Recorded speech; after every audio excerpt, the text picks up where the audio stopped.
Buenas, damos comienzo entonces a este trabajo práctico 3, parte 2, que trata sobre variable aleatoria Poisson.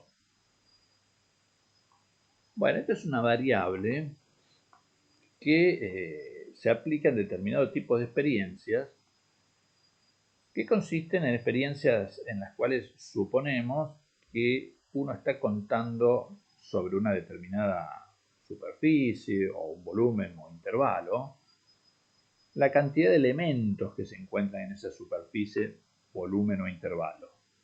Elementos, cosas, ¿sí? Partículas, que podríamos considerar que son casi puntuales. O sea que si las comparo con respecto a ese volumen o superficie o intervalo que las contiene, su tamaño es casi puntual. Es decir, que uno supone que de alguna manera podrían haber cualquier cantidad de estos elementos dentro de ese intervalo debido al tamaño pequeño de estas partículas, ¿no? Por ejemplo, uno puede imaginar microorganismos presentes en una solución, glóbulos blancos disueltos en la sangre, o inclusive árboles en una superficie extensa. Si bien los árboles no son partículas, si uno está considerando una superficie muy extensa de numerosos kilómetros cuadrados, el árbol comparado, lo que ocupa un árbol en esa superficie comparado con el tamaño de la superficie, y bueno, uno lo puede considerar como que es casi un punto, ¿sí? También sirve esta variable no solamente para contar cosas dentro de algún intervalo, volumen o lo que sea, sino también uno podría estar suponiendo que está contando acontecimientos, eventos a lo largo del tiempo. Por ejemplo, supongamos que estamos contando la cantidad de emisiones radioactivas que se dio dentro de un lapso de tiempo, o los accidentes de tránsito ocurridos en una autopista durante un lapso de tiempo. Entonces ahí cada instante en que se produce ese evento lo puedo pensar como que es un punto en el tiempo, ¿sí? Si algo ocurre en el, qué sé yo, a los 3 minutos 25 segundos y 2 décimas de segundo, bueno, ese instante es mi partícula.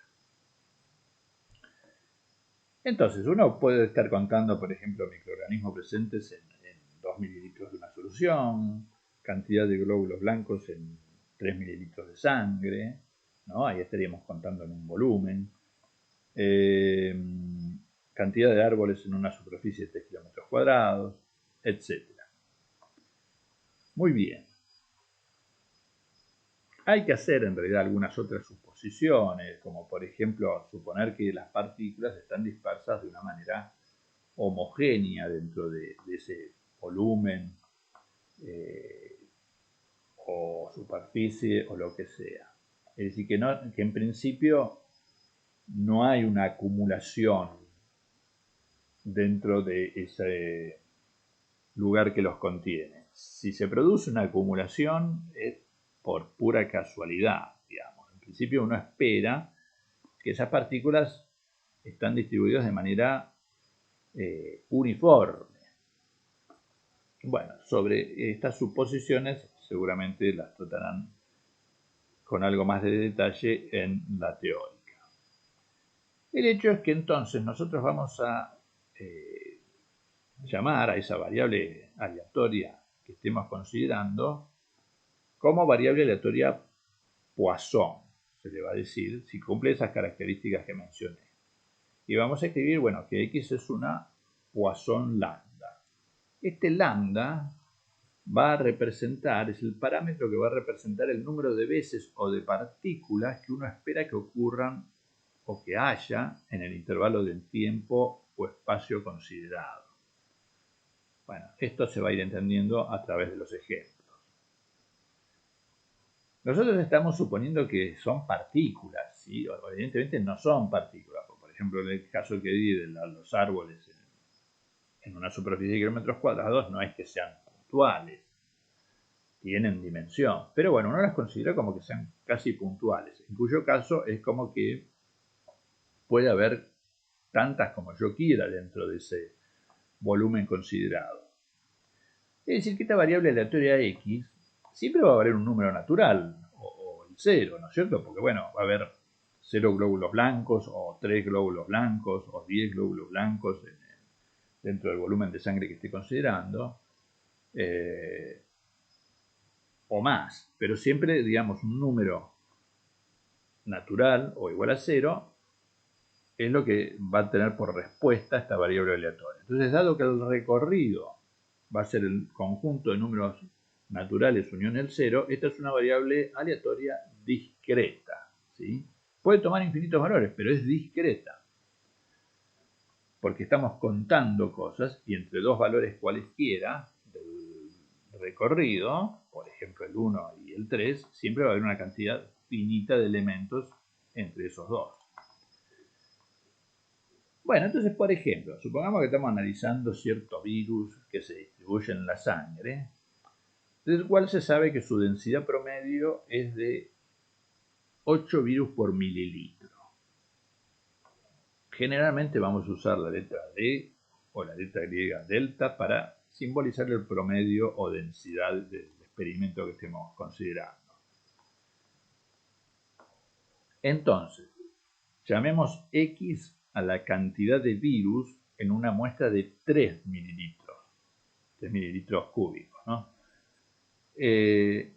Entonces, dado que la densidad es de 8 virus por mililitro, ¿cuántos virus esperamos hallar en la muestra de 3 mililitros? A ver, si estoy diciendo que hay 8 virus por mililitro, quiere decir que hay, en una muestra de 3, uno esperaría encontrar 3 por 8, 24 virus en esa muestra de 3 mililitros. Por supuesto, dado que interviene al azar y se supone que están distribuidos de una manera uniforme, pero debido al azar puede ser que en algunos lugares esos virus estén más concentrados que en otros, a lo mejor tomamos una muestra de 3 mililitros y hay 25 o 22 o 80 virus, pero uno supone que, dado que hay, la cuenta da que debería haber unos 24 virus en esos 3 mililitros, bueno, ese es el número que uno considera el más esperable, ¿no es cierto?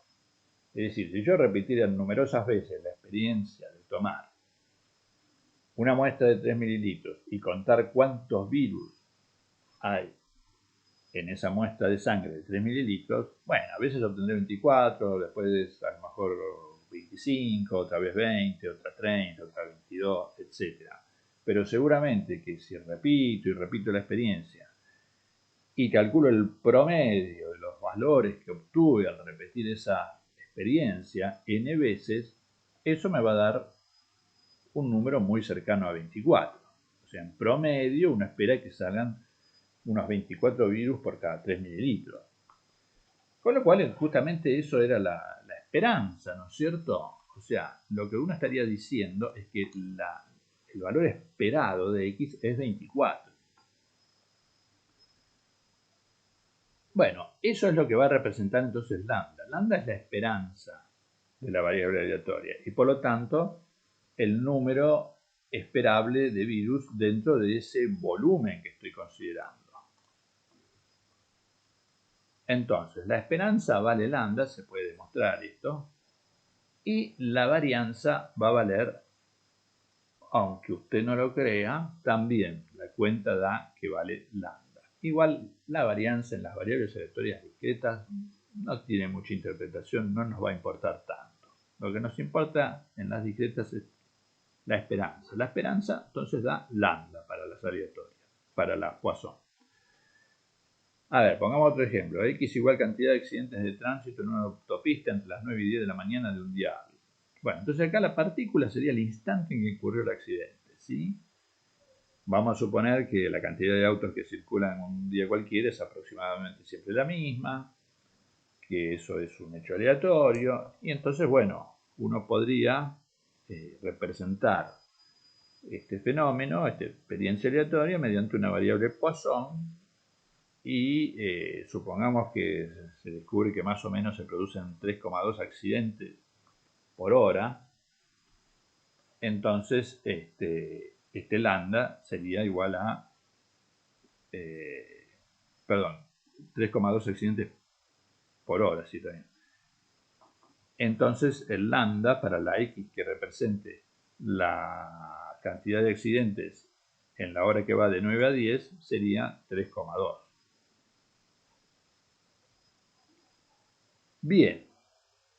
Ahora, entonces, yo dije que la variable aleatoria Poisson es discreta, por lo tanto tiene una función de probabilidad puntual. Bueno, se puede ver que la probabilidad puntual de la variable aleatoria Poisson siempre, o sea, la probabilidad de que x sea igual a k, va a ser siempre igual a e a la menos lambda por lambda k sobre k factorial. O sea, si uno quisiera calcular cuánto vale la probabilidad para x igual a 5, o sea, cuántas partículas espero encontrar en ese volumen que he tomado de muestra, cuál es la probabilidad de encontrar en esa muestra 5 partículas. Bueno, hay que hacer esta cuenta, ¿sí? E a la menos lambda por lambda k sobre k factorial. Porque, bueno, se supone que si se cumplen los supuestos que habíamos mencionado antes, se demuestra que necesariamente la fórmula que representa a esta experiencia es esa que está ahí. Pero, como siempre, ustedes en realidad no van a usar la fórmula, sino que vamos a utilizar la tabla de estadística que ustedes tienen. Entonces veamos cómo utilizar la tabla para calcular las probabilidades puntuales. Supongamos que tenemos una variable x que es Poisson 8 y yo quiero calcular la probabilidad de que x sea mayor que 2.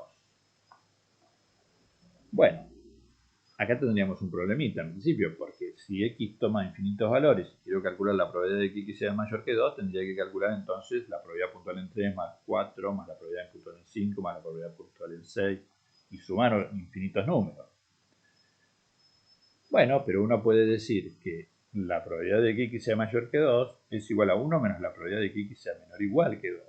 ¿Sí? Pero esto sería el suceso complementario. Ya sabemos que si yo considero el suceso complementario, entonces 1 menos la probabilidad del suceso complementario es igual a la probabilidad del suceso que estemos considerando. Bueno, entonces la única cuenta que tengo que hacer es 1 menos las probabilidades puntuales en 0, en 1 y en 2. Bueno, entonces uno va a ir a la tabla 3. Ustedes tienen dos tablas. Una es la de probabilidades de Poisson y otra es la de la función de distribución de Poisson. Ahora vamos a trabajar con la tabla 3, que es la de probabilidades. Uno va a ir a la tabla 3, va a buscar la columna 8, o sea, la columna donde lambda vale 8, y dentro de esa columna, bueno, nosotros queremos las probabilidades puntuales en 0, 1 y 2, o sea que serían los tres primeros valores. O sea que la cuenta era 1 menos las probabilidades puntuales de PEN 0 a PEN 2. Bueno, esta es la cuenta, ¿no es cierto? Y esto, bueno, haciendo la cuenta me da 0,9863. Fíjense que si ustedes van a la tabla, van a ver que a partir del valor de k igual a 8, los valores empiezan a hacerse cada vez más chicos. Y está bien, porque digamos, uno espera que haya unas 8 partículas. Entonces la probabilidad de que haya 8 partículas, o sea, la probabilidad puntual en 8 va a ser grande. Pero si yo me alejo del 8, seguramente esas probabilidades puntuales se van a disminuir. Nada, eso es una observación nomás. Bueno, ¿cómo podríamos haber hecho este mismo cálculo pero usando la tabla 4 de función de distribución de Poisson? Bueno, podríamos otra vez recurrir a que probabilidad de que x mayor que 2 es igual a 1 menos p de x menor o igual que 2. ¿Por qué estoy haciendo esto acá? Estoy haciendo esto porque yo quiero que me aparezca la función de distribución, ¿sí? Entonces, para que me aparezca la función de distribución, me tiene que aparecer la expresión probabilidad de que x sea menor o igual que 2. Entonces, escribo probabilidad de que x mayor que 2 es igual a 1 menos la probabilidad de que x sea menor o igual que 2, pero probabilidad de que x menor o igual que 2 es lo mismo que escribir f en 2. Entonces voy a la tabla 4 y la tabla 4 directamente me da los valores de la función de distribución. Entonces, busco para k igual a 2 y en la columna de lambda igual a 8, cuánto vale la función de distribución en 2, y eso me da 0,0138. Entonces, bueno, la respuesta que la probabilidad de x mayor que 2 es 1 menos 0,0138, y eso me da lo mismo que antes, 0,9862. En realidad antes me había dado 0,9863. Siempre puede ser que aparezca una pequeña diferencia dentro de la cuarta cifra decimal, ¿sí? Pero generalmente la diferencia que pueden llegar a dar entre la función de distribución y de usar la de distribución o la de la probabilidad puntual siempre se va a dar en la cuarta cifra decimal. Si hay diferencia va a ser así, mínima. ¿Cómo podría yo haber calculado la probabilidad de que x sea mayor que 2 y menor que 8? Bueno, podría usar la puntual y hacer pen 3, pen 4, pen 5, pen 6, pen 7 y sumar esos valores, ¿sí? Pero menos largo es utilizar la función de distribución, porque uno agarra y dice, bueno, probabilidad de que x esté entre 2 y 8, para poder usar la probabilidad, la función de distribución, recordemos que en las variables aleatorias discretas, si yo escribo acá una desigualdad no estricta y en cambio en el primer lugar una desigualdad estricta, yo puedo calcular esta probabilidad como la función de distribución en un extremo, en este caso el 7, y restarle la función de distribución en 2, ¿sí? Hacer f en 7 menos f en 2. Entonces, acá hago como un truquito. Yo quería x entre 2 y 8. Lo escribo de esta manera para poder aplicar la propiedad. Digo, bueno, menor que 8, dado que esta variable no toma valores entre 7 y 8, pedir estrictamente menor que 8 es pedir que sea menor o igual que 7. Bueno, pero entonces ahora yo tengo escrito esto así, puedo ahora sí aplicar la propiedad y decir que esto es f en 7 menos f en 2. Y esto me va a dar 0,4932. Y si, por ejemplo, hubiera querido calcular esto, donde acá la segunda desigualdad no es estricta, pero la primera tampoco lo es, entonces para poder aplicar la regla, puedo escribir esto como que si pido que x sea mayor o igual que 2, es lo mismo que pedir que x sea estrictamente mayor que 1. Bueno, pero ahora tengo entonces 1 menor que x menor o igual que 8. Ahora sí puedo aplicar la propiedad y decir que esto es f en 8 menos f en 1. Bien. Una observación más. Si yo reemplazo el valor, o sea, si yo cambio el tamaño del intervalo en el que estoy trabajando, el lambda, ¿se mantiene o no se mantiene? Es decir, supongamos que uno tiene una variable x que es Poisson lambda. Y entonces yo estoy contando x igual número de ocurrencias o partículas en un determinado volumen o intervalo, ¿sí? Estamos ante una experiencia que cumple las condiciones de Poisson y mi intervalo es b sub x, ¿sí? Un determinado volumen. Supongamos que, no sé, días después quiero volver a realizar la experiencia, pero ahora en vez de tomar un volumen de la misma medida que había tomado antes, cambio el volumen. O sea, qué sé yo, si estaba trabajando con una muestra antes de 2 mililitros de sangre, ahora voy a tomar muestras de 5 mililitros de sangre, o 6 mililitros de sangre, 3 veces más grande que antes. Entonces, yo voy a querer contar igual número de ocurrencias o partículas en un volumen dentro de ese nuevo tamaño de volumen, ¿sí? Bueno, también va a ser Poisson, porque las condiciones son las mismas. Pero lo que va a cambiar es que al haber cambiado el tamaño del volumen, el valor de lambda, que recordemos que lambda me representaba la cantidad de partículas que yo esperaba encontrar dentro de ese volumen. Y bueno, si yo ese volumen, por ejemplo, lo agrando 5 veces, entonces quiere decir que voy a esperar que haya 5 veces más partículas que las que encontraba antes. Y si lo achico a la mitad, por ejemplo, y bueno, voy a esperar a encontrar la mitad de partículas que encontraba antes. O sea que lo que va a cambiar es el valor de lambda que uno pone acá. Por ejemplo, tomemos el ejercicio 3.7 de la guía. Ahí decía que una sustancia radioactiva emite partículas alfa. El número de partículas que llegan a cierta región del espacio en un intervalo de 7,2 segundos se supone que es una variable aleatoria que obedece la ley de Poisson con lambda igual a 4. Entonces pide la parte A, calcular la probabilidad de que en 7,2 segundos lleguen a lo sumo 2 partículas. Bueno, entonces vamos a llamar X al número de partículas emitidas durante 7,2 segundos. Nos está diciendo el ejercicio que X es una Poisson 4. Bueno, entonces ahí utilizaría la tabla, por ejemplo, de la función de distribución, y como lo que yo quería calcular era que lleguen a lo sumo 2 partículas, eso sería la probabilidad de que X sea menor o igual que 2. ¿Sí? Bueno, entonces eso a su vez es lo mismo que escribir la función de distribución de X en 2. Y bueno, si van a la tabla, para lambda igual a 4, y buscan para k igual a 2, van a ver que en la tabla de función de distribución, la tabla 4, eso da 0,2381. Muy bien. Vamos a la parte B. Dice, halla la probabilidad de que en un intervalo, pero de ahora de 9 segundos,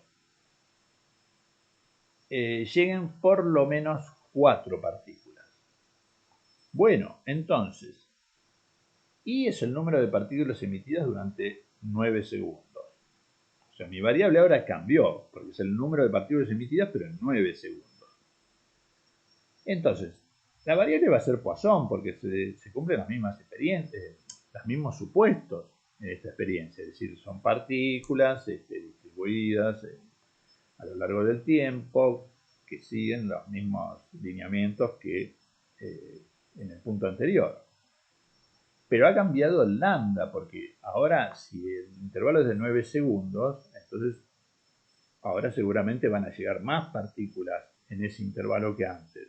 Porque en uno de 7,2 es más chico, este es de 9 segundos, entonces uno espera contar más partículas que antes. Y bueno, ¿qué cuenta tengo que hacer? Si en un intervalo de 7,2 uno esperaba 4 partículas, en uno de 9 segundos, aplicando regla de 3 simples, me va a dar que uno va a esperar 1,25 veces más grande va a ser el intervalo, y entonces uno va a esperar 4 por 1,25, 5 partículas, ¿sí? Está bien, si en un intervalo, repito, de 7,2 yo esperaba 4, bueno, haciendo la cuenta por regla de 3, nos queda que en un intervalo de 9 tendríamos que esperar 5 partículas, porque el intervalo se ha agrandado un 25%, ¿sí?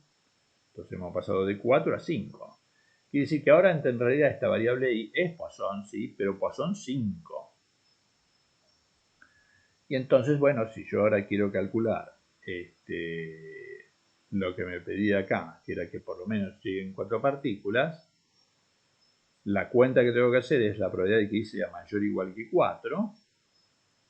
Bueno, esto lo escribo como 1 menos la probabilidad de que I sea menor que 4. Como acá esto me quedó menor estricto, yo no puedo poner que esto es f en 4. Pero yo puedo escribir esto como probabilidad de que I sea menor o igual que 3. Y entonces me queda 1 menos f en 3.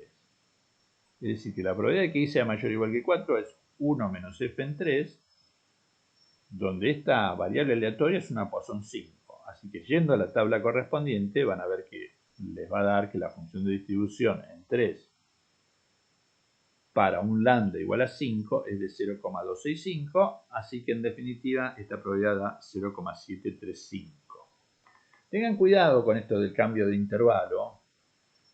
Van a ver que en los ejercicios de la guía Leanlos bien, porque en algún momento cambian los intervalos.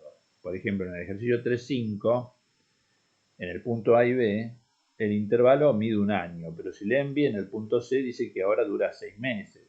Entonces quiere decir que en el punto C, el lambda lo tengo que dividir por 2, porque uno va a esperar que ocurran menos cosas en 6 meses que en un año. Lo mismo en el ejercicio 3.6 y en el 3.8, fíjense en cada punto que hagan, si el intervalo sigue midiendo lo mismo, el intervalo, la superficie o el volumen, lo que sea, sigue midiendo lo mismo o no. Bueno, hasta acá entonces el tema de Poisson.